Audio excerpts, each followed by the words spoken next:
Every time you react, you give away your power. Every time you let someone pull you into their chaos, you lose control of your peace. The strongest people in the world are not the loudest, they are the calmest.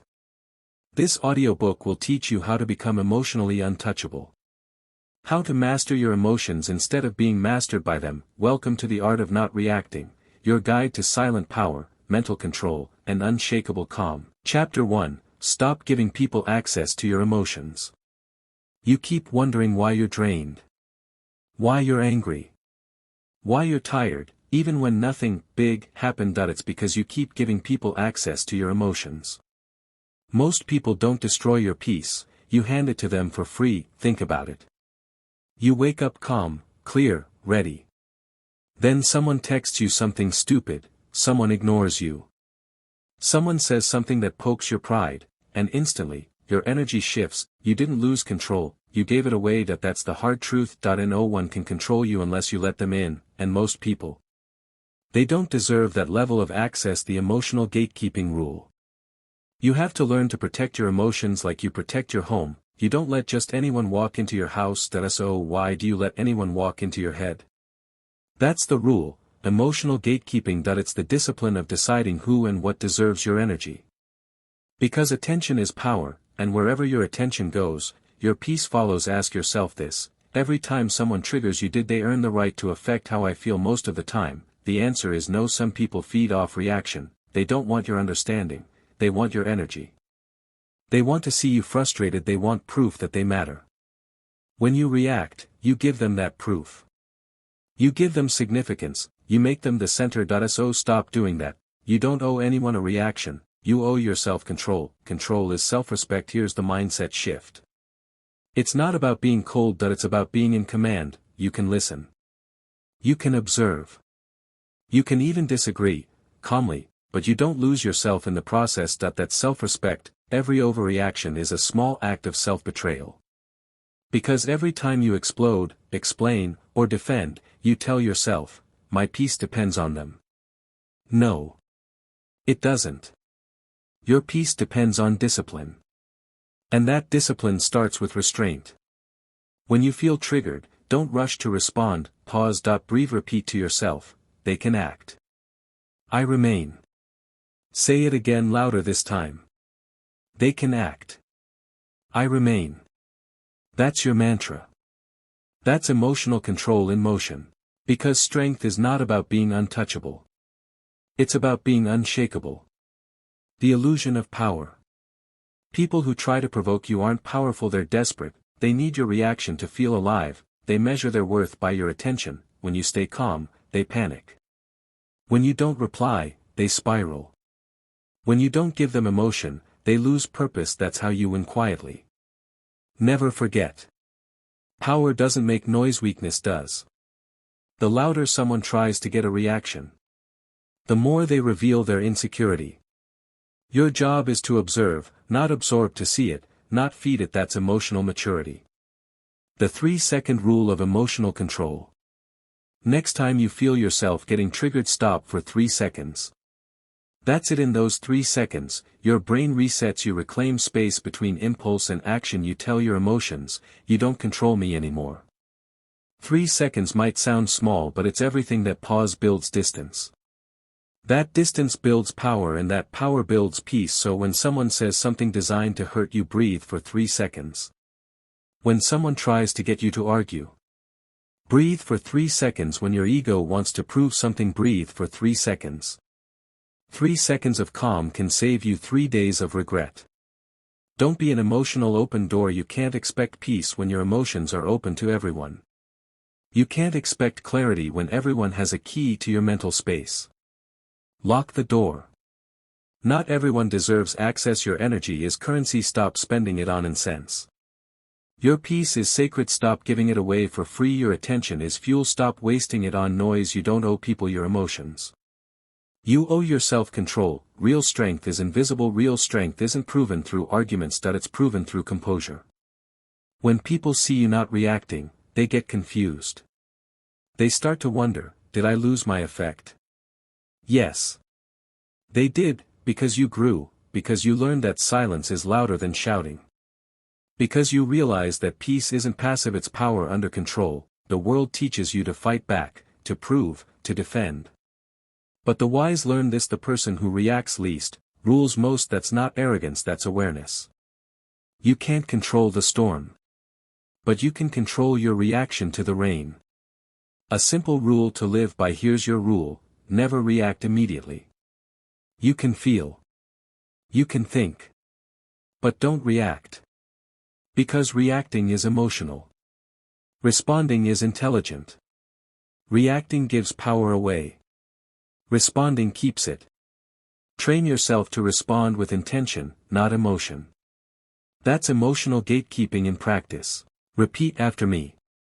They can act. I remain. They can talk. I stay silent. They can try to pull me, I won't move. That's not detachment. That's dominance. You're not running from emotion, that you're mastering it. Because emotional control is not suppression. It's sophistication. It's knowing when to use your fire. And when to stay still like a mountain. You've learned the first rule of emotional mastery: to stop giving people access to your emotions. To build the gate around your peace. To protect your focus like your life depends on it. Because it does. But control isn't only about what you block. It's also about what you don't say. You mastered your reaction. Now it's time to master your silence. Chapter 2: Silence is your greatest response. Silence. The most misunderstood form of strength. Most people think silence means weakness, they think staying quiet means losing. But the truth is, silence wins wars that words never could. Silence confuses control freaks. It exposes manipulators. It breaks toxic cycles before they even begin.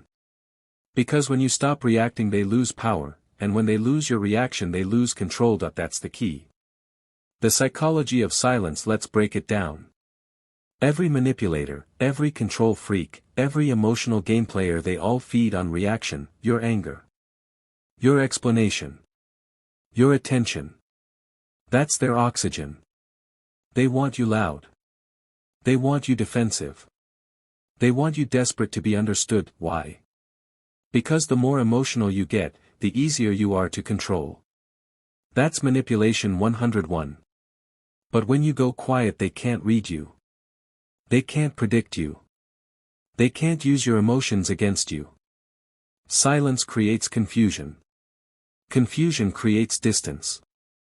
And distance gives you leverage. That's power. Pure, controlled, quiet power. The warriors pause. Think about the strongest people you know. The leader who never rushes to respond. The athlete who doesn't argue, just performs. The calm one in the chaos who everyone turns to. That's not luck. That's training. It's called the warrior's pause. Before they react, they pause. Before they speak, they think. Before they move, they feel the moment. They understand that every reaction has a cost, and they refuse to pay that cost with emotion. You can do the same. When someone disrespects you, pause. When someone tries to provoke you, pause. When someone lies about you, pause. That pause is your battlefield. That pause is your weapon. Because silence isn't empty, it's strategic. The strength of stillness. Let's get real. We live in a world addicted to noise. Everyone's talking. Everyone's posting. Everyone's trying to prove something. But strength isn't loud. Confidence doesn't need to announce itself. Stillness is not absence, it's control. It's knowing you could speak, but choosing not to. It's knowing you could react, but staying grounded instead. That's mental toughness. That's emotional mastery. You have to train yourself to see silence as a move. Not a lack of one. It's not about shutting down, it's about staying centered. When you choose silence, you don't lose, you lead. You create space for truth to reveal itself. You make people show who they really are when you stop explaining who you are. That's the secret. Real-world example, the power of the pause. Let's take an example from the real world. Watch elite athletes during high-pressure moments. A tennis player down by match point. A basketball player at the free throw line with seconds left. They don't panic. They don't shout. They breathe. That moment of silence is everything. It's not weakness. It's mastery. The same principle applies in your life. When you're insulted, don't fire back, breathe. When someone tries to guilt trip you, don't explain, breathe. When someone tests your boundaries, don't justify, breathe. Every silent breath is a declaration, you don't control me. You're rewiring your mind to respond with strength, not emotion. That's growth.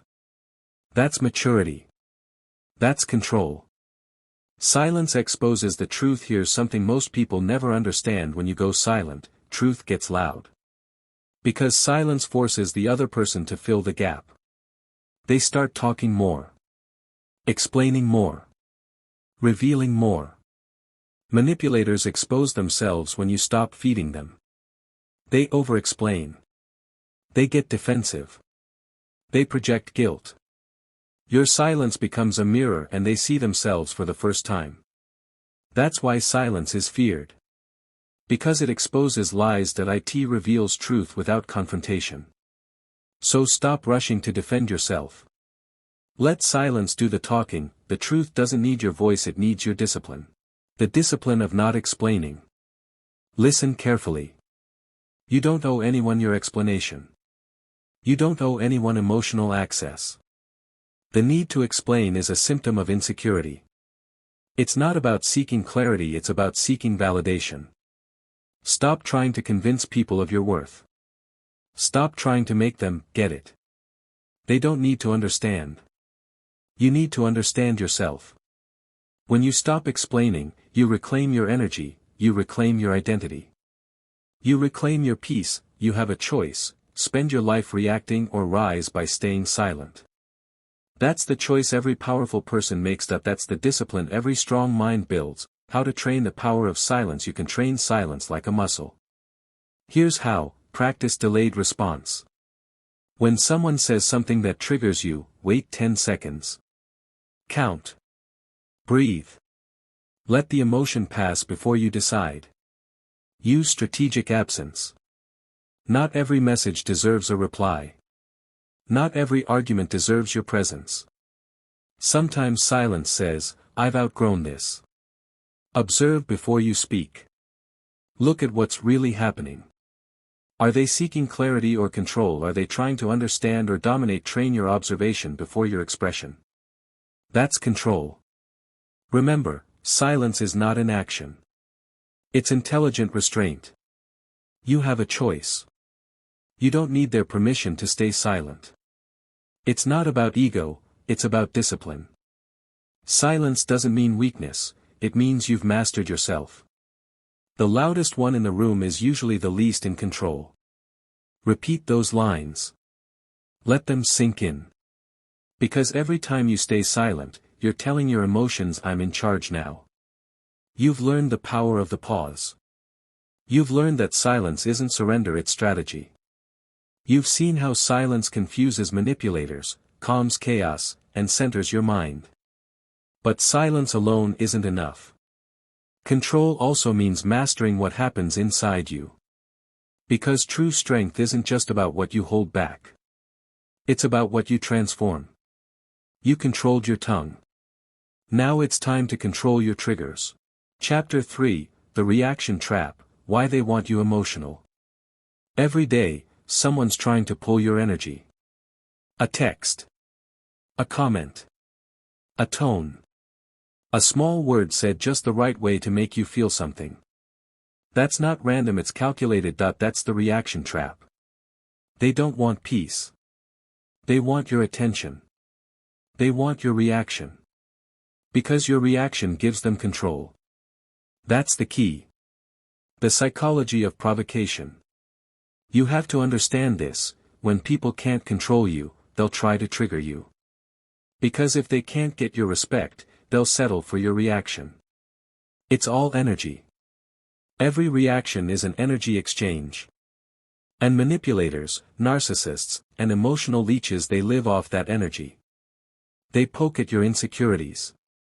They press on your boundaries. They test your patience. Why? Because they're powerless without your attention. When you react, they win. When you stay calm, they lose power. It's not about the words, it's about the energy shift. The moment you get emotional, the balance tilts. They pull your focus. They steal your peace, they become the center of your mind, and that's exactly what they wanted. The trap always starts small. Here's how it works. It never starts with a fight.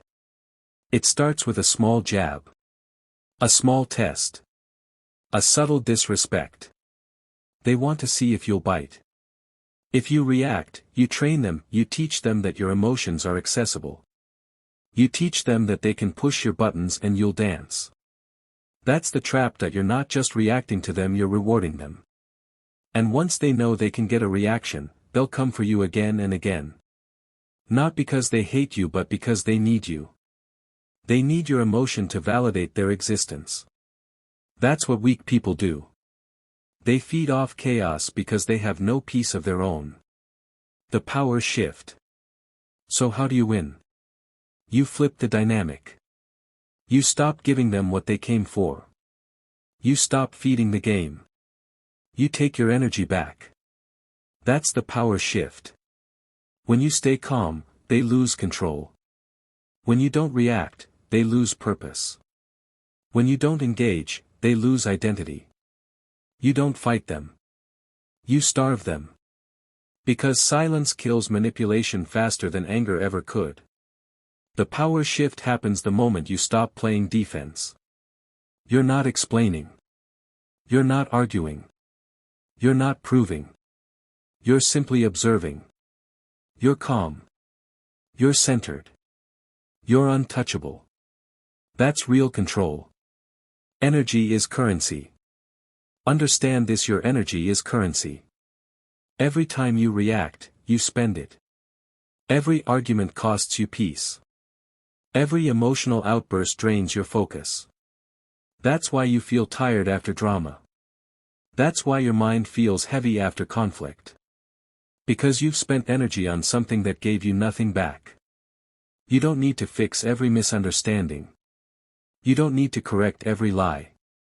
You don't need to match their volume or their chaos. You have a choice.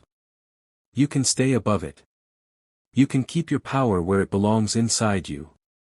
That's the discipline of control. How to break the trap. Here's how you escape the reaction trap in real life. Step 1. Recognize the hook. The moment someone tries to bait you, pause. Say to yourself, this is a trap. Awareness is the first defense. Step 2. Don't take the bait. Silence it. Walk away. Delay your response, you don't owe them instant access to your emotions. Step 3. Reclaim the frame. Every interaction has a frame: who leads, who follows. When you stay calm, you stay in control of the frame. You dictate the energy of the room. People can only pull you down if you come down to their level. Stay above it. Stay still. Stay centered. You don't win by proving them wrong. You win by proving to yourself that they can't move you anymore. The emotional predator. Let's call it what it is. Some people are emotional predators. They thrive on reaction because it distracts you from reality. They can't build peace, so they destroy yours. They'll twist your words. They'll gaslight you. They'll drag you into endless cycles of explanation and guilt. And when you finally explode, they'll smile. Because now, they have proof. See? You're the problem. But you're not. You just fell into the trap. The way out? Stop giving them the scene they want. Stop playing the character they wrote for you. You don't need their permission to stay calm. You don't need their validation to walk away. You don't need to react to show strength. That's the key. The calm mind wins. The calm mind always wins. In business. In love. In conflict. Because calm people think clearly. They see motives. They see patterns. They make decisions from strength, not impulse. Emotional people get trapped in reaction. Disciplined people move in silence. It's not about being emotionless. It's about being strategic with your emotion. You can feel. But you don't have to feed. You can care. But you don't have to chase. You can see what they're doing and still choose peace. That's mastery. They react to be seen. I stay calm to stay powerful.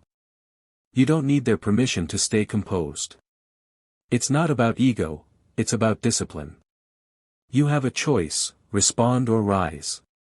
Calm is not weakness. Calm is control. Say it again. They react to be seen. I stay calm to stay powerful. That's your mantra.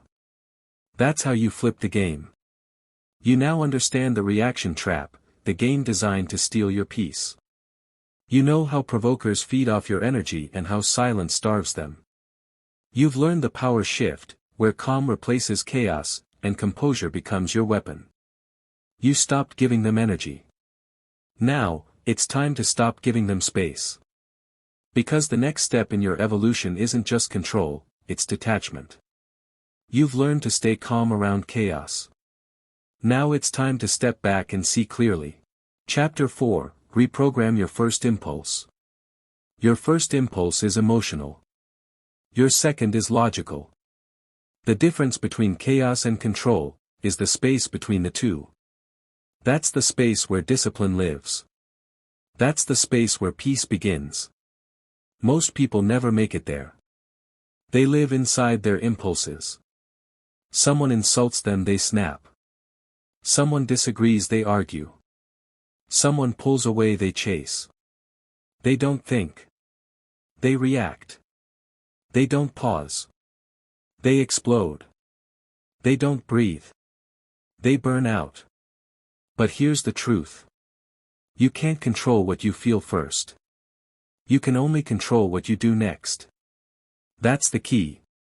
When you understand that, you start to take your power back. You stop letting your emotions make your decisions for you. See, emotions are reflexes, hardwired survival responses from a primitive brain that still thinks you're fighting for your life. Your brain doesn't know the difference between a tiger chasing you and a coworker criticizing your work. It reacts the same way: adrenaline, tension, fast breathing, tunnel vision. But you're not in danger. You're just emotionally triggered. That's where training comes in. Because control is not natural, it's learned. It's not a talent, it's training. You reprogram your reflex by slowing it down. You create space between stimulus and response. That's the battlefield of self-control. Here's the method. Simple. Practical. Powerful. Point 4 steps. 1. Pause. 2. Breathe. 3. Observe. 4. Respond. Let's break it down. Step 1. Pause. The pause is sacred. It's the difference between reacting like a child and responding like a leader. Before you speak, before you text back, before you move, pause. That single second is where emotional mastery begins. When you pause, you interrupt the old programming. You stop the emotional current from sweeping you away. You tell your brain, we're not running this script anymore. That's power. That's control. Step 2, breathe. Your breath is your reset button. When you breathe slowly and deeply, you send a message to your body, we're safe. The tension drops. Your heart rate slows. Your clarity returns. This is what Navy SEALs do in combat, they call it tactical breathing. In chaos, they don't panic. They don't rush.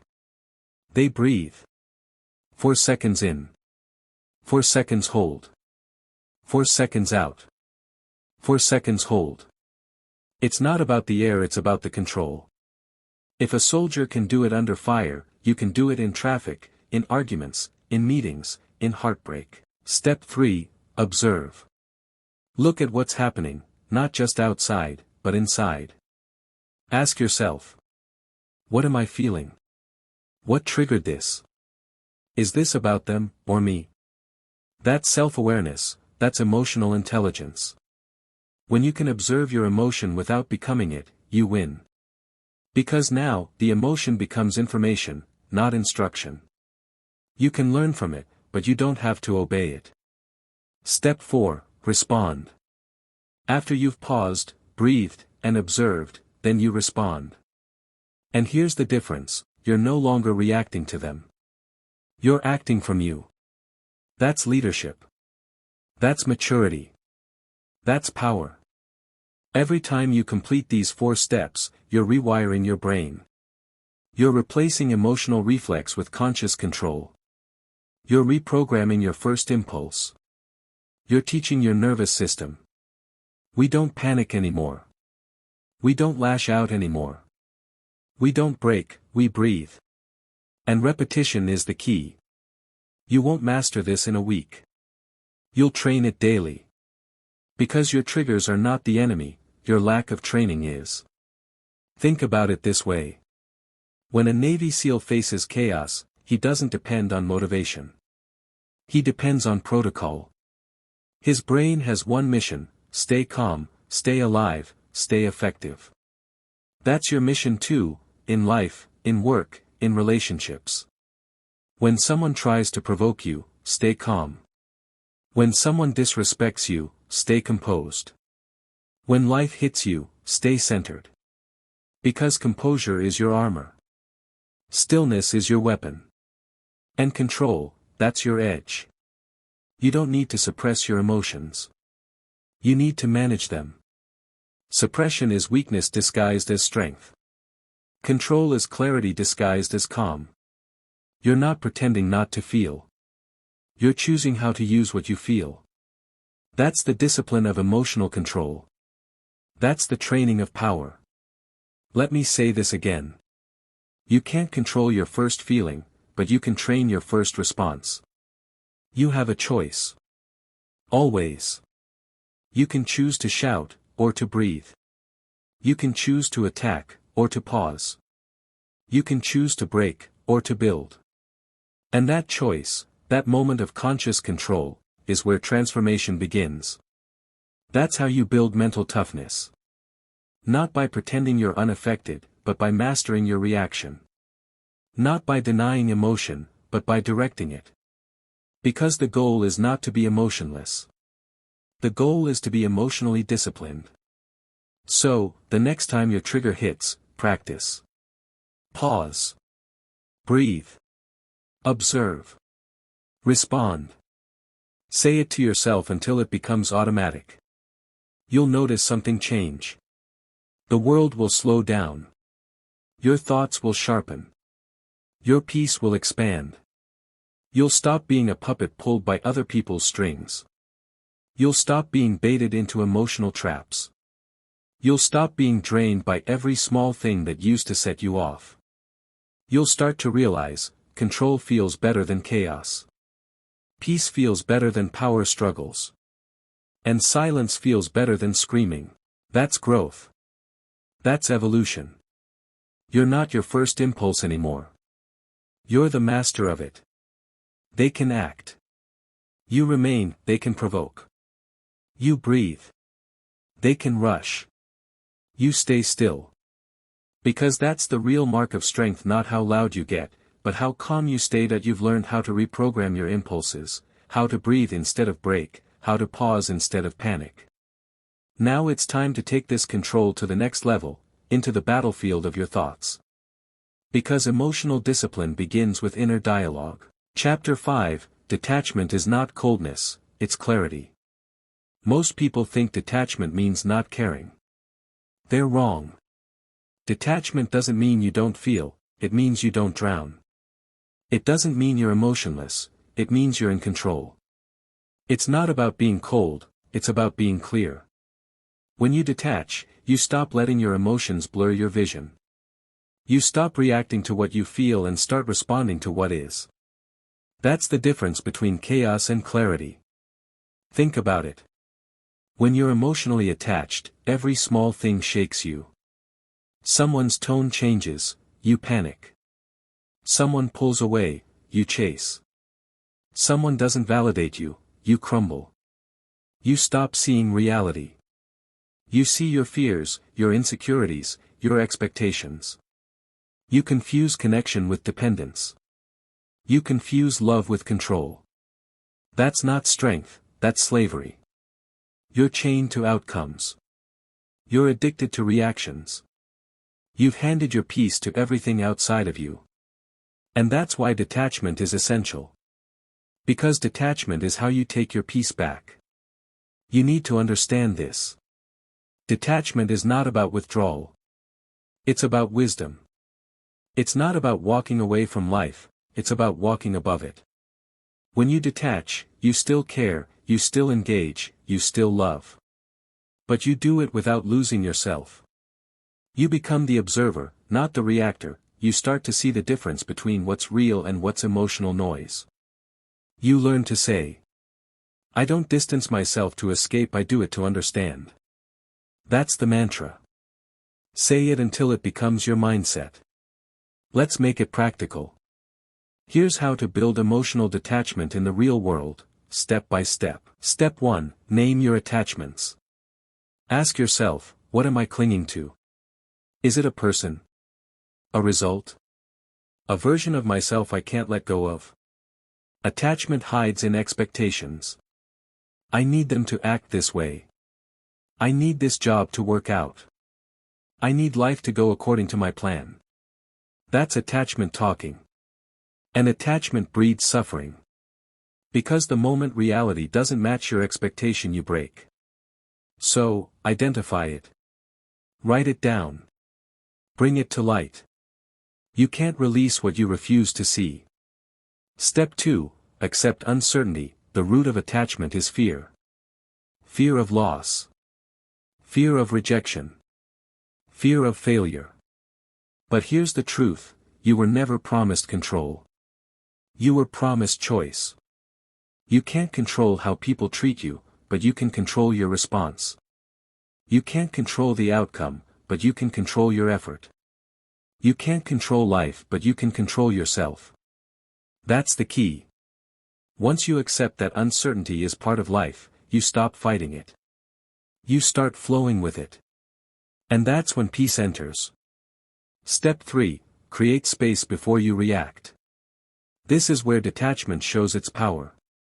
You get a message that upsets you, don't respond immediately. You feel anger rise, don't act on it yet. You sense anxiety coming, don't run from it. Pause. Breathe. Watch. That's detachment in motion. You're teaching yourself that feelings are signals, not commands. You can observe them without obeying them. The emotionally attached mind says, I must react. The detached mind says, I'll wait. I'll understand first. That's power. Step 4, focus on the controllable. Detachment isn't about indifference, it's about intelligence. You stop wasting energy on what's outside your influence. You stop trying to change people who don't want to change.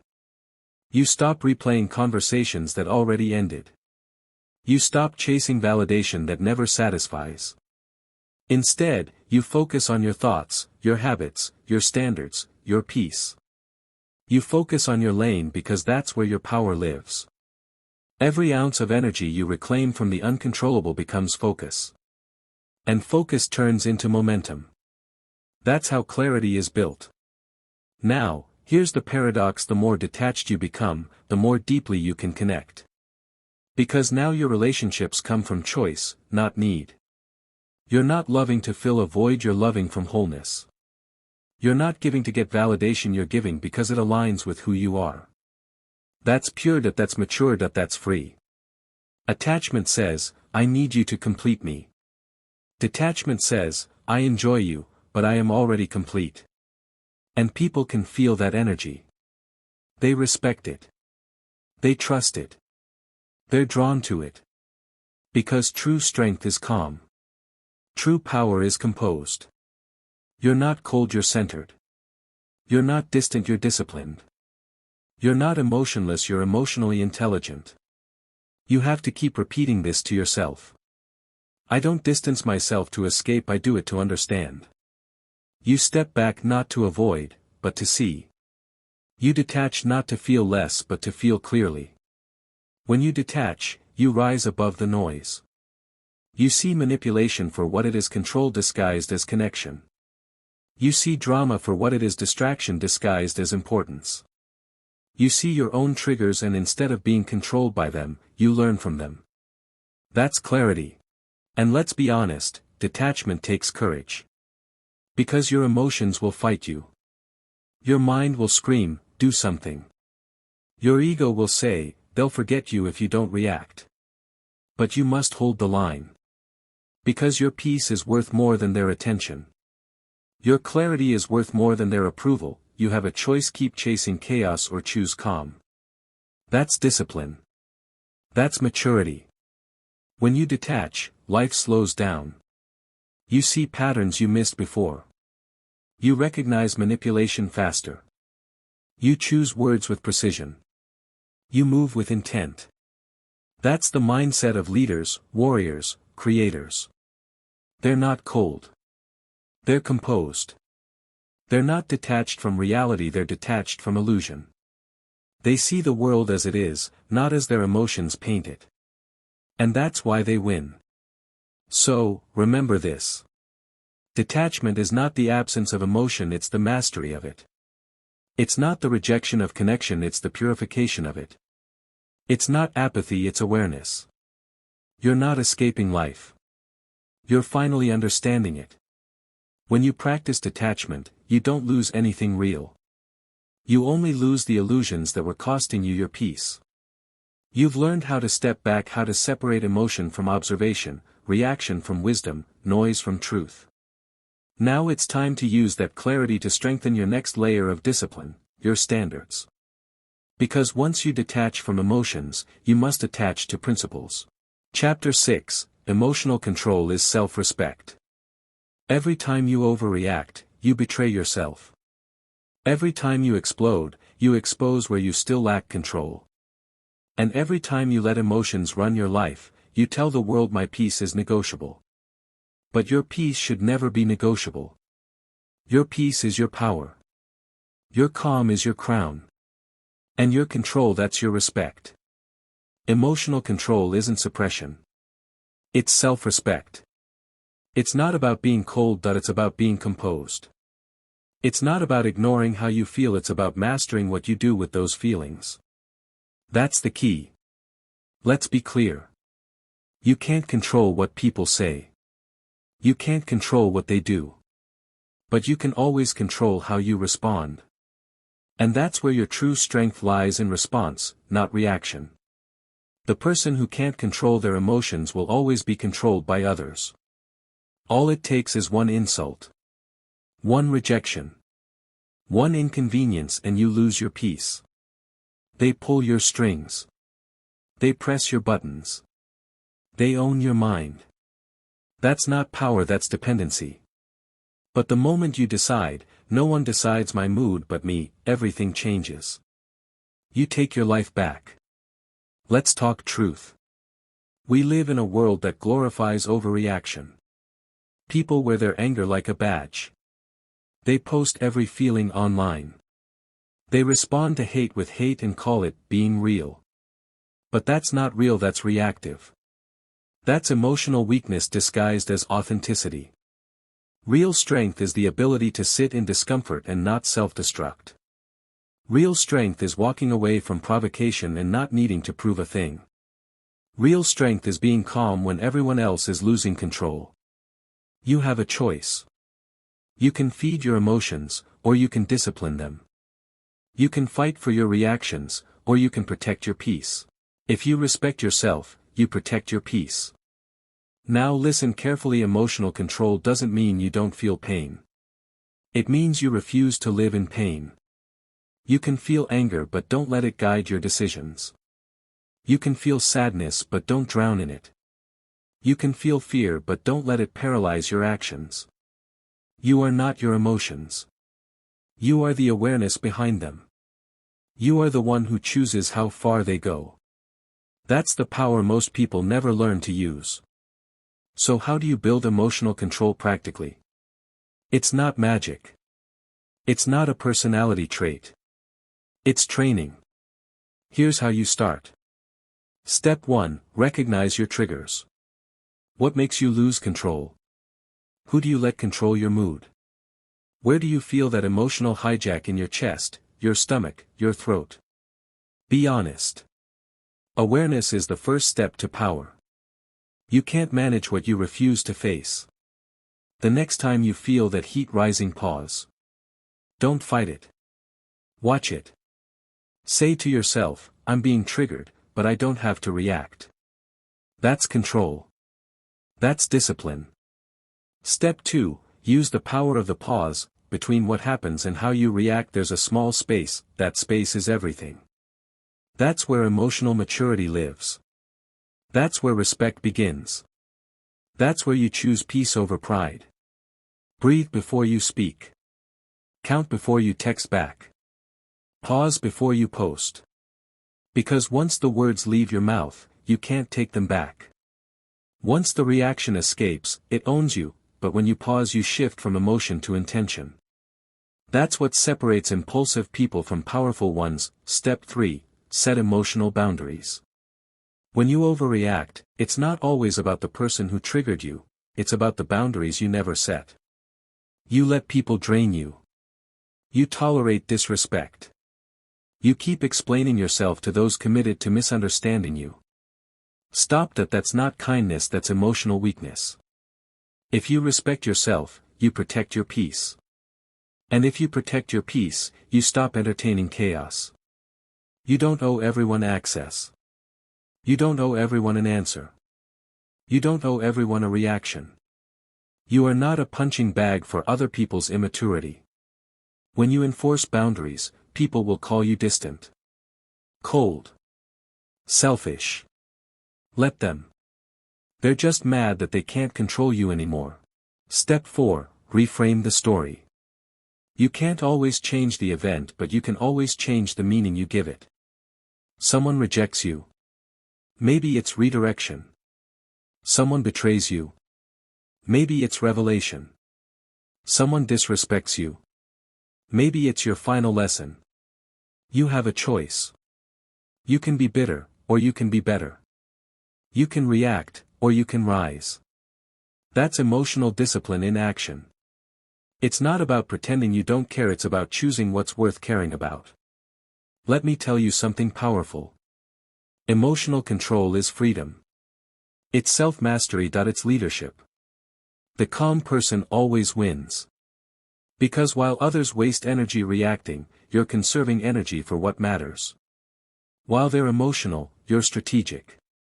While they're offended, you're focused. You don't need their approval. You don't need their apology. You just need your composure. That's the mindset of strength. But here's the truth, it's not easy. Emotional control is a lifelong discipline. You'll fail sometimes. You'll snap. You'll overreact. But that's okay, because every mistake teaches you something. Every time you lose your calm, you learn where you still need growth. Every emotional slip is feedback. It's not about being perfect, it's about getting better at protecting your peace. You don't need their permission to stay calm. You don't need validation to choose peace. You just need self-respect. Because when you respect yourself, you don't let anyone pull you out of character. Repeat this until it becomes your standard. If I respect myself, I protect my peace. When you live by that rule, your energy changes. People treat you differently. You stop attracting chaos because you no longer feed it. You become untouchable, not because nothing affects you, but because nothing controls you. Let this sink in. Emotional control isn't suppression. It's elevation. It's not about denying your feelings, it's about directing them. It's not about avoiding pain, it's about transforming it into strength. When you choose calm over chaos, you choose growth over ego. When you choose restraint over reaction, you choose mastery over madness. That's self-respect. That's self-love. That's emotional control. You've learned that every emotional reaction costs you energy and energy is your most valuable currency. So, let's build on that. Let's talk about how to use that calm power to command every situation with precision. Chapter 7, People will test you, let them. People will test you. They will push your buttons.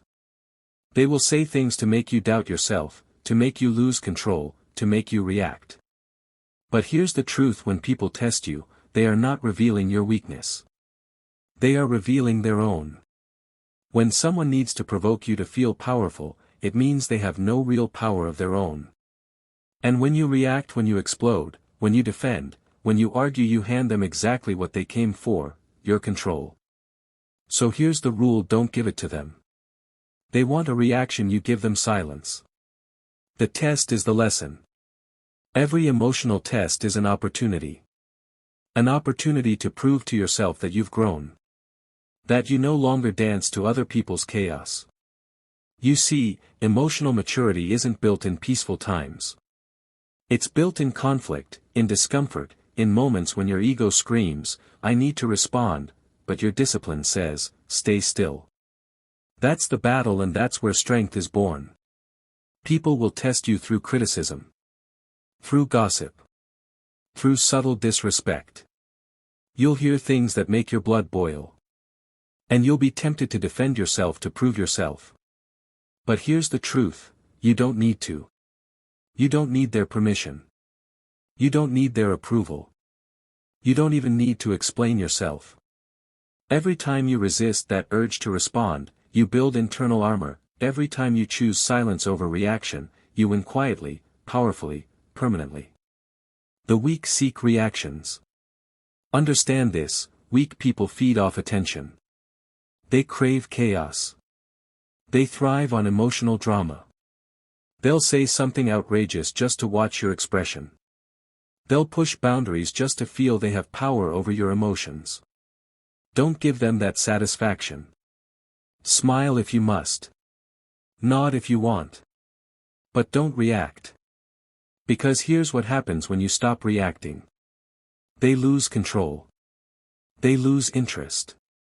And they start revealing who they really are. When you stop engaging, you become the mirror, and people are forced to face themselves. That's uncomfortable for them. That's power for you. Your reaction is the real reward. Every time you react, you train your mind to depend on external validation. Every time you don't, you train your mind to depend on self-control. One is weakness. The other is mastery. Think about it: someone insults you. You can fight back, and now you're both drowning in the same emotional mud. Or you can stand still, unbothered, and watch their words bounce off the wall of your composure. That's emotional discipline. That's strength. That's maturity. It's not about being passive. It's about being strategic. You're not ignoring the world. You're choosing when and how to respond. You are no longer controlled by emotion, you control emotion. When silence speaks louder, silence doesn't mean weakness. It means you've learned the difference between noise and truth. Let them talk. Let them speculate. Let them assume. You're not here to convince anyone, you're here to evolve. When you stay silent, your calm becomes intimidating. Your restraint becomes mysterious. People start realizing they can't be moved. That's the kind of presence that commands respect, not through words, but through stillness. And if they call you cold or detached, let them. Because they can't understand a strength they haven't built. Remember this line: they want a reaction, I give them silence. Repeat it. Own it. Live it. Emotional testing is a daily battle.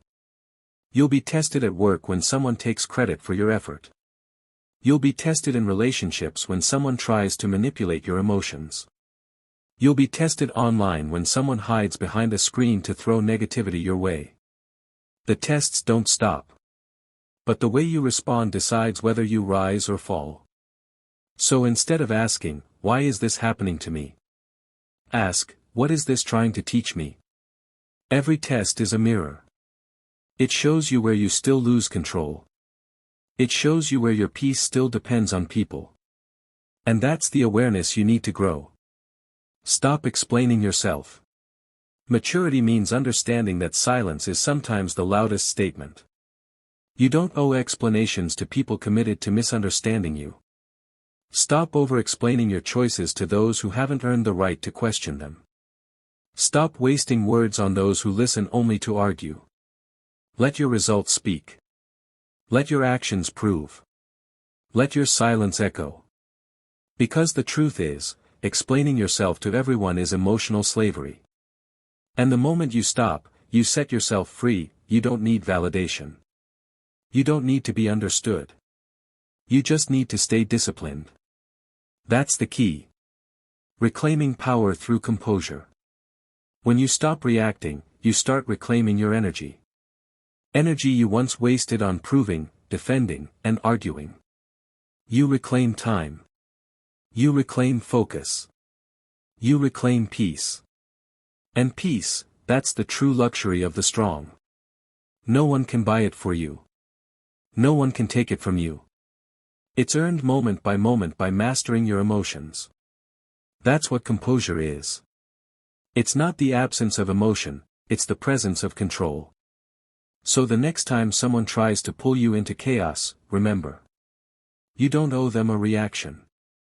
You owe yourself your peace. From reaction to response. You have a choice. Every time. To react like you used to or to respond like the person you're becoming. One choice repeats the past, the other creates your future. The moment you choose silence, you choose evolution. You prove to yourself that you're no longer a slave to emotion. You're the master of it. And that mastery, that quiet control, becomes your identity. So let them test you. Let them talk. Let them provoke. Their chaos is their reflection, not your responsibility. You've learned to hold your peace when others lose theirs. You've learned to respond with strength when they seek weakness. You've learned the art of stillness under pressure. You are mastering the art of not reacting. But this mastery doesn't end with people, it extends to your environment, your space, your routine. Because your surroundings either feed your calm or drain it. Chapter 8, The Psychology of Calm Confidence. Calm is the new power. In a world addicted to noise, calm people stand out. While everyone else reacts, you observe. While they rush, you move with purpose. While they raise their voice, you lower yours, and that's exactly why people listen. Confidence isn't loud. It doesn't need to be. Real confidence walks in quietly, but it changes the energy of the entire room. That's the psychology of calm confidence. Calm is a form of control. When you are calm, you are in control. You control your tone, your body, your reactions. And when you control those, you control the situation. That's the key. Calm confidence isn't about pretending nothing affects you. It's about choosing what deserves your reaction and what doesn't. You have a choice. Every moment. To be pulled into the chaos or to remain grounded in your own peace. Calm people aren't born that way. They're trained that way. They've learned to slow down their breathing when things get intense. They've trained themselves to observe emotion instead of obeying it. That's not weakness. That's mastery. Why calmness feels like power. People confuse volume with power, but the truth is the loudest person in the room is often the weakest one there. They shout because they lack control. They dominate because they lack confidence. Real power doesn't shout. It whispers. Real power doesn't chase. It attracts. When you speak slowly, deliberately, confidently, people listen. When you move with intention, others follow your lead. Why? Because calm signals safety. Calm signals certainty. And people crave certainty in a chaotic world. That's why calm confidence commands respect, not through intimidation, but through presence. The 3 layers of calm confidence. There are 3 layers to calm confidence: internal stillness, external restraint, and emotional awareness. Let's break them down. 1. Internal stillness. This is your foundation. It's the ability to stay centered when everything around you is loud. That it starts with self-talk. You stop feeding panic with thoughts like, I can't handle this. And you start telling yourself, I've got this. I can think clearly. I can lead. That's how you reprogram your nervous system. That's how calm becomes your default state. 2. External restraint. This is what people see. It's your posture, your voice, your movements. You move slower. You speak with intention, you breathe before you respond. You don't mirror chaos, you neutralize it. That's leadership. 3. Emotional awareness.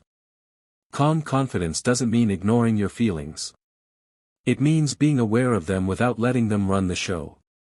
You can feel angry, but you don't explode. You can feel nervous, but you still act. You can feel insulted, but you stay composed. You don't deny your emotions, you direct them, and that's the key difference between control and suppression. Confidence comes from restraint, not aggression. Aggression is easy. Anyone can shout, argue, or force control. Restraint takes strength. When you hold your composure under pressure, you send a message. I'm not afraid. I'm not desperate. I'm in command. That's the kind of confidence that silences a room. You don't need their permission to be confident. You don't need validation to feel powerful. Your composure is your power.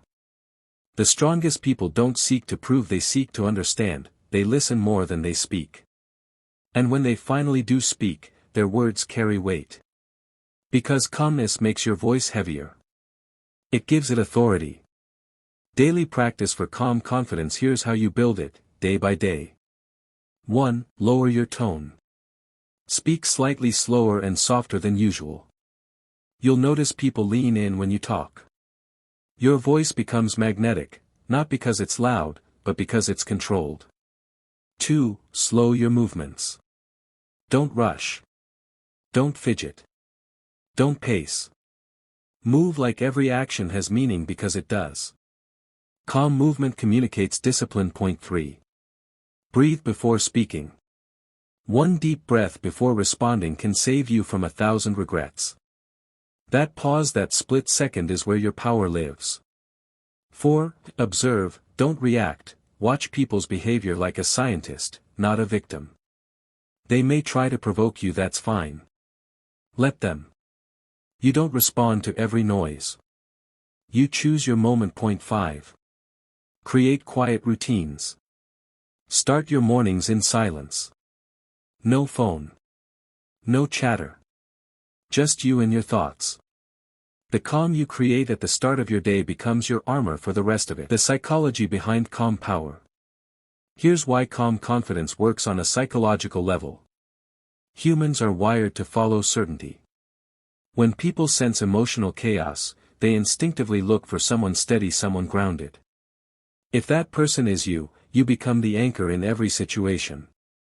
That's why calm leaders lead teams. That's why calm parents raise stable families. That's why calm people influence without even trying. They radiate safety. And safety is power. So if you want to be respected, be calm. If you want to be trusted, be consistent. If you want to lead, master your emotions first.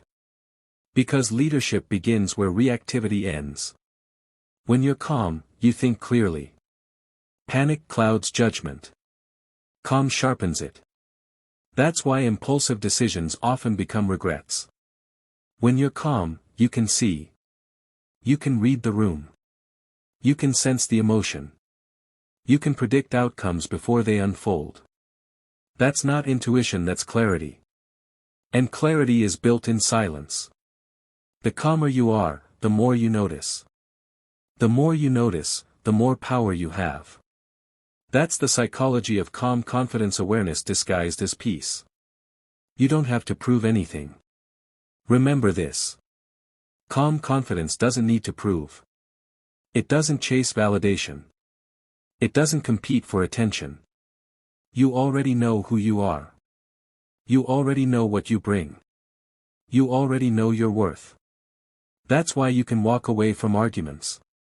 That's why you can ignore disrespect. That's why you can choose peace over drama and still win. You're not avoiding conflict out of fear, you're avoiding it out of mastery. Because the person who controls themselves, controls everything. That's the truth. That's the key, so lower your tone. Slow your steps. Breathe before you speak. And let calmness become your signature. Because calm isn't weakness, it's certainty. It's composure. It's confidence under pressure. You've learned how to master calm confidence within yourself. Now it's time to extend that mastery to your inner dialogue, because your mind is the battlefield where peace begins or ends. Chapter 9, Reprogramming Your Inner Voice. Your thoughts trigger your emotions. Your emotions shape your reactions. And your reactions define your reality. That means if you want to control your life, you have to start with the voice inside your head. That inner voice is powerful. It can build you or break you. It can push you forward or pull you down. So the real question is, who's running your mind, your critic or your coach? The enemy within. Most people lose battles that never leave their own head. They let the critic run the show, the voice that says, "You're not enough. You'll never change. You always mess it up." That voice doesn't shout. It whispers. It seeps in slowly, day after day, until it becomes your identity. You start to believe it. You start to act like it. And then your life starts to reflect it. But here's the truth: you are not your thoughts. You are the observer of your thoughts. You are the one who decides which voice gets to stay. That's the key. You can't always control what shows up in your mind. But you can absolutely control what you feed. Your inner voice is a program. Think of your mind like software. Every experience, every insult, every failure, they've all been written into your mental code. If that code was written by pain, it will speak in fear. If that code was written by insecurity, it will speak in doubt. If that code was written by comparison, it will speak in self-hate. But you have the power to rewrite it. To reprogram it. To uninstall the self-sabotage and upload discipline, focus, and strength. You have a choice, and that's everything. Because when you change your thoughts, your emotions follow. And when your emotions change, your actions transform. It starts small. It starts with awareness. Awareness is step 1. You can't change what you don't notice. So start by listening to your own thoughts objectively. When you make a mistake, what's the first thing your mind says? When someone disrespects you, what story do you tell yourself? When you face a challenge, what does your self-talk sound like? Most people speak to themselves in ways they would never speak to someone they love. That's the problem. You can't hate yourself into discipline. You can't insult yourself into confidence. You can't shame yourself into change. That's not growth, that's punishment. Real transformation begins when you stop being your own enemy. When you start talking to yourself like a coach, not a critic. Speak like a coach. A coach doesn't lie to you. A coach doesn't sugarcoat the truth. But a coach also doesn't tear you down. A coach corrects you with clarity. A critic condemns you with judgment. That's the difference. When the critic says, "You failed again," the coach says, "You learned. Now adjust." When the critic says, "You can't handle this," the coach says, "You've handled worse, focus." When the critic says, "You're not ready," the coach says, "Start anyway." You don't need to silence your inner voice. You just need to train it. You need to make it work for you, not against you. That's self-mastery. The power of reframing. Your brain believes what you tell it, so choose your words carefully. When you say, "I can't," your mind shuts down. When you say, "I'll figure it out," your mind wakes up. When you say, "I'm anxious," your body tenses. When you say, "I'm preparing," your body focuses. Language shapes emotion. Emotion shapes action. Action shapes life. That's why calm, confident people sound different not because life is easier for them, but because they've trained their self-talk to serve them. They don't say, I hope. They say, I will. They don't say, if I fail. They say, when I learn. They don't say, I wish. They say, I choose. That's the discipline of inner control. Replace reaction with reason. Your thoughts can either be reactive or reflective. Reactive thoughts are emotional, impulsive. Reflective thoughts are logical, disciplined. When you think reactively, you spiral. When you think reflectively, you strategize. Example. Someone criticizes you. The reactive voice says, they hate me. The reflective voice says, that's their opinion. I know my worth. The reactive voice says, I can't handle this stress. The reflective voice says, this is a test. I've done harder things before. That's mental training. That's how emotional control starts, not outside, but inside. It's not about pretending everything is fine. It's about telling yourself the truth without losing your calm. The affirmation loop. Every day, your brain runs mental loops, the same thoughts, over and over. If you don't replace them, they repeat endlessly. So start building new loops. Intentional ones. Say it out loud. Every morning, every time you feel triggered. I don't chase peace, I create it. I don't need their approval, I trust my direction. I don't respond to chaos, I return to calm. I don't lose control, I train control. Say it until it becomes instinct. Because repetition rewires the brain. And discipline rewrites identity. That's not motivational fluff, that's neuroscience. You train neurons the same way you train muscles, through repetition and resistance. So resist your old patterns. Repeat the new ones. Every single day. That's how transformation becomes permanent. Build mental habits that serve you. Words alone aren't enough, behavior reinforces belief. So align your daily actions with your new self-talk. If your inner voice says, I'm disciplined, then act disciplined. Wake up when you said you would. Follow through even when it's inconvenient. If your inner voice says, I'm calm, then practice calm. Breathe before you reply. Pause before you react. That if your inner voice says, I'm focused, then eliminate distractions. Make your environment match your mindset. Because every action you take either strengthens your new identity or feeds your old one. That's the key. You're not just reprogramming words. You're reprogramming behavior. You don't need to be perfect, you'll slip sometimes. You'll catch yourself speaking negatively again. That's okay. Reprogramming isn't instant. It's practice. When that critic shows up again, don't fight it. Just redirect it. Turn the same energy into awareness. Say, I see that thought. I don't believe it. I've grown past that version of me. I choose better words now. That's how you take back control, gently, firmly, repeatedly. You have a choice. Always. It's not about perfection. It's about persistence. Every time you correct your inner voice, you take one step closer to mastery. Your thoughts create emotion. Your emotion creates behavior. Your behavior creates identity. And now, you're no longer letting your critic define you, you're becoming your own coach. You've learned to speak power into your own mind. You've learned that peace isn't something you chase, it's something you build.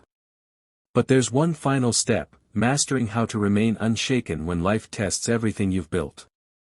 Because emotional control isn't just about your mind, it's about your entire way of being. You've trained your inner voice. Now, it's time to train your spirit. Chapter 10, The Quiet Mind Wins. Noise drains focus. Calm builds clarity. The quiet mind doesn't fear, it observes, plans, and executes with precision. That's the core of this chapter. That's your final lesson. The quiet mind wins. Always.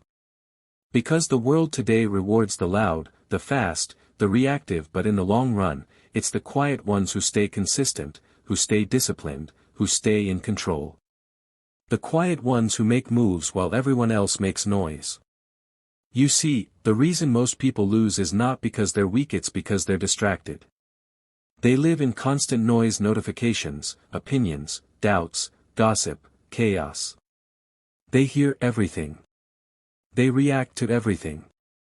They feel everything but never stop to think. You can't hear your intuition in noise. You can't hear wisdom in chaos.